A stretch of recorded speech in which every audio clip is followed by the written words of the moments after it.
नमस्कार, सुजस बुलेटिन में आपका स्वागत है। मैं हूं आपके साथ अश्विनी सरोही। सबसे पहले एक नजर हेडलाइंस पर।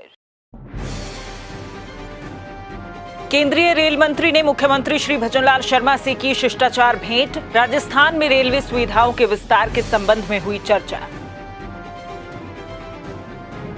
रेल मंत्री ने किया कवच 4.0 प्रणाली का निरीक्षण। जयपुर के गांधीनगर रेलवे स्टेशन पर चल रहे पुनर्विकास कार्यों का किया अवलोकन। प्रदेश में मौसमी बीमारियों की प्रभावी रोकथाम के लिए उठाए जा रहे जरूरी कदम। रैपिड रिस्पांस टीमें रोगी की जांच कर करेंगी उपचार। केंद्रीय रेल मंत्री श्री अश्विनी वैष्णव आज जयपुर दौरे पर हैं। मुख्यमंत्री श्री भजनलाल शर्मा से श्री वैष्णव ने मुख्यमंत्री निवास पर मुलाकात की। रेल मंत्री की मुख्यमंत्री से ये शिष्टाचार भेंट थी। इस अवसर पर श्री शर्मा ने केंद्रीय मंत्री को दुपट्टा ओढ़ाकर उनका स्वागत अभिनंदन किया। मुलाकात के दौरान राजस्थान में रेलवे सुविधाओं के विस्तार के संबंध में चर्चा हुई। रेल मंत्री ने जयपुर के गांधीनगर रेलवे स्टेशन पर चल रहे पुनर्विकास कार्यों का निरीक्षण और रेल रक्षक दल का अवलोकन भी किया। इसके बाद उन्होंने राजस्थान में कवच 4.0 की टेस्टिंग भी की। श्री वैष्णव ने सवाई माधोपुर से सुमेरगंज मंडी तक ट्रेन के लोको में सफर कर ट्रायल भी लिया। आपको बता दें कि कवच सिस्टम 2 ट्रेनों को आमने सामने आने पर ऑटोमेटिकली रोकने का काम करता है, साथ ही ट्रेन की स्पीड को भी नियंत्रित रखता है। इससे पहले रेल मंत्री ने मीडिया से बातचीत में कहा कि हम कवच 4.0 प्रणाली लागू करने जा रहे हैं। RDSO से अप्रूव्ड इस प्रणाली से रेल हादसों को कम करने में मदद मिलेगी। आप सब जानते हैं कि रेलवे की सुरक्षा के लिए कवच एक बहुत ही बड़ा डेवलपमेंट है, जिसपे पिछले कई वर्षों से बहुत अच्छा प्रयास चल रहा था। तो गत 16 जुलाई 2024 को कवच का 4.0 वर्जन यानी वर्जन 4.0 जैसे डेवलपमेंट होता है तो नए नए वर्जन्स आते हैं। तो कवच का वर्जन 4.0 फाइनल हुआ था, फ्रीज हुआ था, अप्रूव हुआ था, RDSO की तरफ से अप्रूवल हुआ था। उसका पहला इंस्टॉलेशन सवाई माधोपुर से कोटा आगे नागदा तक वो कंप्लीट हुआ है। और साथ ही साथ जो अपने जयपुर गांधीनगर स्टेशन में पहली जो रूफ प्लाजा बनी है, आपने देखा प्रधानमंत्री जी ने हमेशा स्टेशन के विकास के लिए एक धारणा दी है, जिसमें शहर के दोनों हिस्से जुड़ सके, और वो जोड़ने वाला माध्यम है रूफ प्लाजा। तो वो रूफ प्लाजा भी अभी बन गई है और ये देश में तीसरी या चौथी रूफ प्लाजा है, इसलिए उसका भी एक बार निरीक्षण ढंग से करूंगा। रेल मंत्री श्री वैष्णव ने कहा कि सरकार रेल यात्रियों की सुरक्षा के लिए प्रतिबद्ध है। रेल हादसों की साजिशों में जो भी शामिल हैं, उनके खिलाफ सख्त कार्रवाई की जाएगी। रेलवे की सुरक्षा एजेंसियां, केंद्रीय एजेंसियां और राज्यों की पुलिस की मदद से कार्रवाई की जा रही है। गंभीरता के साथ रेलवे का पूरा प्रशासन पूरी तरह से सतर्क है। सभी राज्य सरकारों के साथ लगातार संवाद है, स्टेट के DGPs के साथ, होम सेक्रेटरीज के साथ, NIA भी इसमें इन्वॉल्व है। और किसी भी तरीके से किसी को भी जो भी कोई ऐसी दुर्घटना कराने की कोशिश करेगा, उसके विरुद्ध कठोर कार्रवाई की जाएगी। ये हमारा संकल्प है और साथ ही साथ पूरा रेलवे प्रशासन इसमें पूरी तरह से सतर्कता के साथ काम कर रहा है। पूरे देश भर में रेलवे का जो एडमिनिस्ट्रेशन है, डिवीजन में, जोन में, और रेलवे प्रोटेक्शन फोर्स RPF, तीनों के तीनों, और स्टेट की जो पुलिस है, उन सब के साथ मिल के इसमें काम कर रहे हैं। गोपालन और पशुपालन मंत्री श्री जोराराम कुमावत ने बताया कि राज्य सरकार द्वारा पंजीकृत गौशालाओं में संधारित गौवंश के अनुदान में 10% बढ़ोतरी करने का निर्णय लिया गया है। ये बढ़ोतरी अक्टूबर माह से लागू होगी। उन्होंने कहा कि राज्य सरकार गौवंश संरक्षण और संवर्धन के लिए कटिबद्ध है और इसके लिए सभी जरूरी कदम उठाएगी। श्री कुमावत ने कहा कि गौशालाओं को मिल रहे अनुदान में वृद्धि से गौशाला प्रबंधकों को लाभ मिलेगा, साथ ही गौवंश को भी सहज सुविधाएं उपलब्ध होंगी।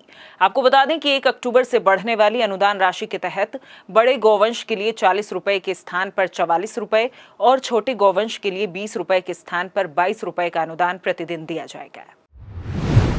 राज्यपाल श्री हरिभाऊ बागड़े की अध्यक्षता में आज राजभवन में प्रदेश के विश्वविद्यालयों को NAAC नेक रैंकिंग सुनिश्चित कराने के लिए विशेष बैठक का आयोजन हुआ। बैठक में राज्यपाल ने राज्य के सभी वित्त पोषित विश्वविद्यालयों की आवश्यक रूप से नेक रैंकिंग करवाने और इसके लिए सभी तैयारियां करने के निर्देश दिए। उन्होंने अभी से इस संबंध में विश्वविद्यालयों के अंतर्गत ऑनलाइन व ऑफलाइन डॉक्यूमेंटेशन शुरू करने और शिक्षा की गुणवत्ता में वृद्धि, विश्वविद्यालय में मौलिक शोध और पेटेंट आदि जरूरी मुद्दों पर प्रभावी कार्यवाही किए जाने का आह्वान किया। खबरें अभी और भी हैं, लेकिन उससे पहले देखिए एक छोटा सा संदेश। मातृत्व वो धड़कन है जिसकी लय भविष्य को आकार देती है। इसीलिए गर्भावस्था में महिलाओं को गुणवत्तापूर्ण स्वास्थ्य सेवाएं सुलभ कराने हेतु प्रतिबद्ध है राजस्थान सरकार। चिकित्सकों द्वारा गर्भकाल की दूसरी और तीसरी तिमाही में दी जाती है सोनोग्राफी जांच की सलाह। सभी गर्भवती महिलाएं, विशेषकर ऐसे दूर दराज इलाकों की महिलाएं भी जहां पर्याप्त सरकारी सुविधा न हो, यह जांच निशुल्क करा सकें, इसके लिए प्रारंभ की गई है मां वाउचर योजना, जिसमें सोनोग्राफी की सुविधा राजकीय चिकित्सा केंद्रों के साथ अब पंजीकृत निजी केंद्रों के माध्यम से भी निशुल्क उपलब्ध हो सकेगी। इसके लिए संबंधित केंद्र के चिकित्सा अधिकारी द्वारा जारी वाउचर की एक प्रति पंजीकृत निजी सोनोग्राफी सेंटर पर देकर निशुल्क जांच कराई जा सकती है। योजना के क्रियान्वयन पर लगभग 10 करोड़ रुपए सालाना राज्य सरकार द्वारा किया जाएगा वहन और प्रतिमाह 30,000 गर्भवती महिलाओं को दी जा सकेगी राहत। खान व पेट्रोलियम विभाग के प्रमुख शासन सचिव श्री टी रविकांत ने बताया कि राज्य में GSI और MECL द्वारा मेजर मिनरल के 49 ब्लॉक तैयार कर उपलब्ध कराए गए हैं, जिसमें से 16 ब्लॉकों की नीलामी की निविदा जारी कर दी गई है। वहीं अन्य ब्लॉक नीलामी पूर्व आवश्यक प्रक्रिया में है। प्रमुख शासन सचिव सोमवार को सचिवालय में ज्वाइंट वर्किंग ग्रुप JWG बैठक की अध्यक्षता कर रहे थे। JWG में केंद्र सरकार के खान विभाग, geological survey of India, MECL, IBM, one विभाग, RSMET के साथ ही खान व भूविज्ञान विभाग के प्रतिनिधियों ने हिस्सा लिया। उन्होंने कहा कि राजस्थान में विपुल खनिज संपदा है, इसलिए एक और जहां खनिज एक्सप्लोरेशन कार्य को गति देनी होगी, वहीं खोजे गए खनिजों की नीलामी प्रक्रिया में भी तेजी लानी होगी। श्री रविकांत ने कहा कि राज्य में खनिज एक्सप्लोरेशन कार्य में लगी सभी संस्थाओं को परस्पर सहयोग व समन्वय से एक्सप्लोरेशन कार्य में तेजी लानी है, जिससे ओवरलैपिंग भी नहीं हो और प्रदेश की खनिज संपदा का बेहतर खोज व खनन कार्य हो सके। प्रदेश में मौसमी बीमारियों पर प्रभावी रोकथाम के लिए लगातार जरूरी कदम उठाए जा रहे हैं। प्रदेश में मौसमी बीमारियों के नियंत्रण के लिए मेडिकल टीमों की संख्या और बढ़ाई जाएगी और इनके कार्यों की जिलेवार समीक्षा भी की जाएगी। साथ ही सुपरवाइजरी स्टाफ द्वारा टीमों के कार्यों का सत्यापन किया जाएगा।